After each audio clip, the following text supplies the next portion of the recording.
Time now for our Down to Earth segment, and this week we're looking at the Winter Olympics, with this year's edition underway in northern Italy against a backdrop of climate change and rising temperatures, casting a shadow over the future of the Winter Games. Our environment editor Valérie Dekimpe joins me here in the studio. Hello, Valérie. Hi, Annette. The Winter Olympics, Valérie, they rely heavily on snow, so there were concerns that the Italian Alps wouldn't have enough of it before the start of the Games. What's the situation now? Well, the main venues were blessed, to say the least, with heavy snowfall right before the Games started. But high temperatures above average in the lead up to the opening ceremony had organizers on the edge of their seats. Cortina d'Ampezzo is situated 1,800 meters, which would traditionally guarantee snow. But climate change is, of course, being felt across mountain regions, and the Alps are no exception. Snowfall there has dropped by a third in over a century.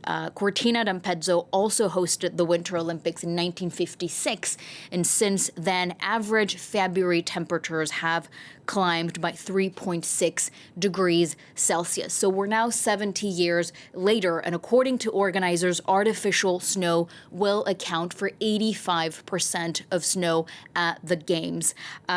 This to guarantee the same snow cover for athletes throughout the competition, even though it did snow at the beginning of the Olympics. Snow machines will be pumping about 50,000 cubic meters of water. That is the equivalent of 20 Olympic pools. And artificial snow is also criticized for being a very energy-intensive technology. The use of artificial snow is not new. It's now been almost 50 years since artificial snow was used for the first time at the Olympics in the state of New York in 1980. But the reality is that now more and more hosts are having to relying heavily on that technology to compensate for unreliable snowfall. The 2022 Winter Olympics in Beijing were the first to rely only on artificial snow. Now, given what you're describing, what is the future for the Winter Games as a result? Right. Researchers have found that the number of reliable winter hosts is shrinking. Out of 93 mountain locations able to host the competition today, only about 30 would remain by the 2080s, depending on the course of emissions and global warming. Add to that the fact that the International Olympic Committee is also prioritizing hosts that can use about 80% of existing venues, in other words, avoiding new infrastructure. And so that also leads to a smaller pool of potential hosts. The IOC, though, is already thinking ahead, and they are considering rotating the Games among a permanent pool of hosts, and also shifting the event earlier in the year, potentially January, because February is becoming too warm.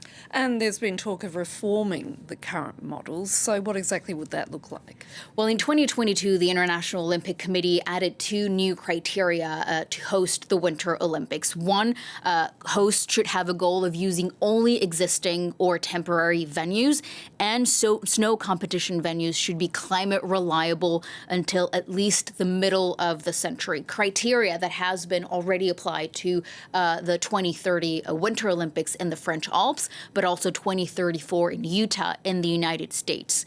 Milan Cortina is also an interesting example because it's a strategy being put forward to organize the Winter Olympics across a wider region. So in this case, you have Milan, Cortina, and Livigno, and that in an effort to have more access to more existing venues and, again, limit the construction of new infrastructure. In the French Alps and Utah, you'll also have the Games geographically dispersed across different locations in those areas. The problem potentially is that could lead to more travel, and that is the terrible irony of the Games and the Olympics and massive venues like this one, is that they actually they're fueling the climate crisis in the first place. You might have, renewable energy in some of the venues, you might have existing infrastructure, but you have millions of people flying across the globe, athletes, people attending those events. And so that is, a major source of emissions and a huge part of the carbon footprint footprint of those events. And that is why environmentalists, researchers are also putting forward this idea of why we should be concentrating on just having a smaller sized event. So athletes potentially flying, but focusing on regional spectators only traveling by train. And that, according to researchers, could lead to a cut in emissions of about 80% for the Olympics. And you could actually have games aligned with the Paris Agreement. Valérie, thank you for that. And those are the main stories that we've been covering here on France 24. Do stay with us here on France 24.